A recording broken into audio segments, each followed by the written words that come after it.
Hello, വാ നമുക്കിന്നൊരു പുതിയ സാധനം ഉണ്ടാക്കാം കേട്ടോ. ഇത് നമ്മുടെ ജ്യൂസ് കിട്ടിയ പെട്ടിയാണ് കേട്ടോ. ഇതുകൊണ്ട് നമുക്ക് എന്തെങ്കിലും സാധനം ഉണ്ടാക്കിയാലോ. കുറച്ച് 2-3 ദിവസം ഇത് തീർന്നിട്ട്, പക്ഷേ ഞാൻ കളയാൻ പറ്റില്ല, വേസ്റ്റ് എല്ലാം പറക്കി കൂട്ടുകയെന്ന് പറഞ്ഞ് വീട്ടിൽ വഴക്കുണ്ടാക്കും. എന്നാലും നമ്മൾ സൂക്ഷിച്ച് വെക്കും അല്ലേ. അപ്പോൾ ഇത് ഇങ്ങനെ നടുഭാഗത്തും കട്ട് ചെയ്ത് വെക്കും കേട്ടോ. കട്ട് ചെയ്ത ശേഷം നമ്മൾ അകത്തൊന്ന് ക്ലീൻ ചെയ്തേക്കണം കേട്ടോ. ക്ലീൻ ചെയ്ത് ചനച്ചിൻ്റെ വെറ്റായിട്ടുണ്ടെങ്കിൽ പിന്നെ അതിൻ്റെ മുകളിൽ നമ്മൾ വൈറ്റ് കളർ കേട്ടോ. ഇത് ഏറ്റവും വലിയ പ്രശ്നം എന്നാണെന്നറിയാം, ഇതിൻ്റെ മുകളിൽ ഒരു പ്ലാസ്റ്റിക് കോട്ടിംഗ് ഉള്ളതുകൊണ്ട് ഇച്ചിരി ബുദ്ധിമുട്ടായിരിക്കും വൈറ്റ്. അപ്പോൾ നമ്മളൊരു ഒന്നിൻ്റെ ഒരു 2-3 പ്രാവശ്യം 2 കോട്ടിങ് മിനിമം എങ്കിലും ഇടണം. വൈറ്റ് കോട്ടിങ് അല്ലെങ്കിൽ ജെസ്സോ എന്ന് പറയുന്ന സാധനമുണ്ട്, അത് അടിച്ചാലും മതി. ഇപ്പം ഞാൻ ആദ്യം ഒരു കോട്ടിങ് അടിച്ചു, അത് കഴിഞ്ഞിട്ട് അത് ഉണങ്ങിയില്ല. ഇത് ഉണങ്ങാനും ഇച്ചിരി പ്രയാസം പ്ലാസ്റ്റിക് ഉള്ളതുകൊണ്ട്. അപ്പോൾ ഇച്ചിരി വെച്ച് കോട്ടിങ് ചെയ്ത് പിന്നെ അതിൻ്റെ മുകളിൽ ഞാൻ ഈ പിങ്ക് കോട്ടിങ്ങും കൂടെ വെച്ചു, അല്ലെങ്കിൽ അത് കളറ് കാണുമായിരുന്നു കേട്ടോ.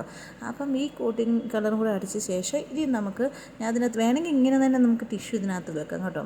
അപ്പോൾ ടിഷ്യൂ ഇങ്ങനെ വെച്ച് വേണമെങ്കിലും ചെയ്യാം. അപ്പം ഞാൻ വെച്ചൊരു വെറൈറ്റി ആയിട്ട് നമുക്കൊരു ഡിസൈൻ ഇട്ടേക്കാം. അപ്പം ഞാൻ ഈ ടിഷ്യൂ ഇനി ഊരാൻ തുടങ്ങിയില്ല കേട്ടോ. അപ്പോൾ അതിൻ്റെ മുകളിൽ 1-2 ഡിസൈൻ അയച്ച് കൊടുക്കാൻ തുടങ്ങി. ഇത് പിന്നെ ഒരു കാര്യമുണ്ട്, ഈ 2 സൈഡ് ഇങ്ങനെ 4 സൈഡും കോർണറിലോട്ട് ഇത് കട്ട് ചെയ്ത് വെക്കാം, എങ്കിലും ടിഷ്യൂ കയറ്റാനും എടുക്കാനൊക്കെ ബുദ്ധിമുട്ട് വരാതിരിക്കത്തുള്ളൂ. അപ്പം നമുക്കിനി ഒന്നും ഡിസൈൻ അടിച്ച് കൊടുക്കാം. എന്ത് ചെയ്യണമെന്നുള്ള കൺഫ്യൂഷനാണ് കേട്ടോ. അപ്പം എന്തായാലും നമുക്ക് ചുമ്മാ അങ്ങ് തുടങ്ങുക, അതിനുശേഷം ആ ഫ്ലോയിലങ്ങ് പോവാം. അപ്പം ഞാൻ നോക്കിയപ്പോൾ ഒരു യെല്ലോ ഒരു ഫ്ലവർ പോലെ നമുക്കുണ്ട്, യെല്ലോയും ഒരു വൈറ്റും ഫ്ലവർ അടിക്കാമെന്ന് വെച്ചു കേട്ടോ. അപ്പം അത്ര വലിയ കുറച്ച് നാളുകൾക്ക് ശേഷം ബ്രഷ് എടുത്തതിൻ്റെ ഒരു ബുദ്ധിമുട്ടുണ്ടേ. നമ്മൾ റെഗുലറായിട്ട് ഇപ്പം പെയിൻറ്റ് ചെയ്യുന്നില്ലായിരുന്നു, ഡ്രോയിങ് മാത്രമല്ലേ ചെയ്യുന്നുള്ളൂ. അപ്പോൾ അതിൻ്റെ ഒരു തൊട്ടും ഇവിടെ എന്നാ പ്രശ്നം എന്നിട്ട്, ഇവിടെ പെയിൻറ്റൊക്കെ എടുക്കുമ്പോഴത്തേന് എൻ്റെ കൊച്ചൻ വന്ന് ഇവിടെ നിന്ന് പെയിൻ്റ് എല്ലാം അവനും പിന്നെ ഒരു ആർട്ടിസ്റ്റായി മാറുകയാണ് ചെയ്യുന്നത്. അപ്പോൾ എന്തായാലും ഞാനിങ്ങനെ പെയിൻറ്റ് അടിച്ചു കൊടുക്കുകയാണ്.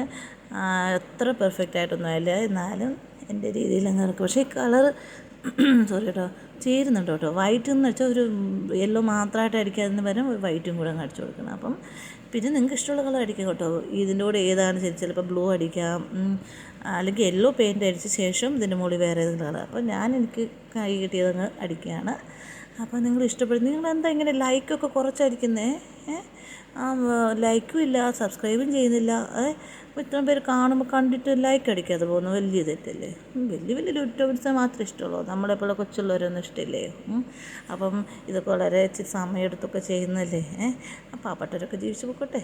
ഒരു 2-3 ലൈക്കും കുറച്ച് സബ്സ്ക്രിപ്ഷനൊക്കെ കൊടുത്ത് അറിയുന്നവർക്കൊക്കെ ഷെയർ ചെയ്ത് കൊടുക്കുക കേട്ടോ. അപ്പം ഞാനിതിനെ ഫുള്ളിങ്ങനെ ലൈറ്റ് അടിച്ചു. ഇനി നമുക്ക് വേണമെങ്കിൽ ടിഷ്യൂ ഇങ്ങനെ എടുക്കാം കേട്ടോ. എങ്ങനെയുണ്ട്? ഇഷ്ടപ്പെട്ടാൽ ലൈക്ക് ആൻഡ് സബ്സ്ക്രൈബ് ചെയ്യണേ. പിന്നെ മറ്റ് വീഡിയോകളൊക്കെ ചെയ്യുന്നതൊക്കെ നോക്കിയിട്ട് കാണണം. അത് കണ്ട ശേഷം പിന്നെ ലൈക്ക് ആൻഡ് സബ്സ്ക്രൈബ് ചെയ്യണം കേട്ടോ. ഇപ്പം ഞാൻ ഇങ്ങോട്ടും വെക്കുന്ന ക്യാമറ അങ്ങോട്ട് തിരിഞ്ഞോ ഇങ്ങോട്ട് തിരിഞ്ഞോ ഒരു കൺഫ്യൂഷനായിപ്പോയി, അതുകൊണ്ട് ഞാൻ ഇട്ടുന്നുള്ളൂ. അപ്പോൾ ഇതുപോലെ ക്രാഫ്റ്റ് ഐറ്റംസും ചെയ്യാം, പിന്നെ നമുക്ക് പെയിൻറ്റിങ് ചെയ്യാം. ഒത്തിരി കാര്യങ്ങൾ പ്ലാനിങ് ഉണ്ട്. Okay, by.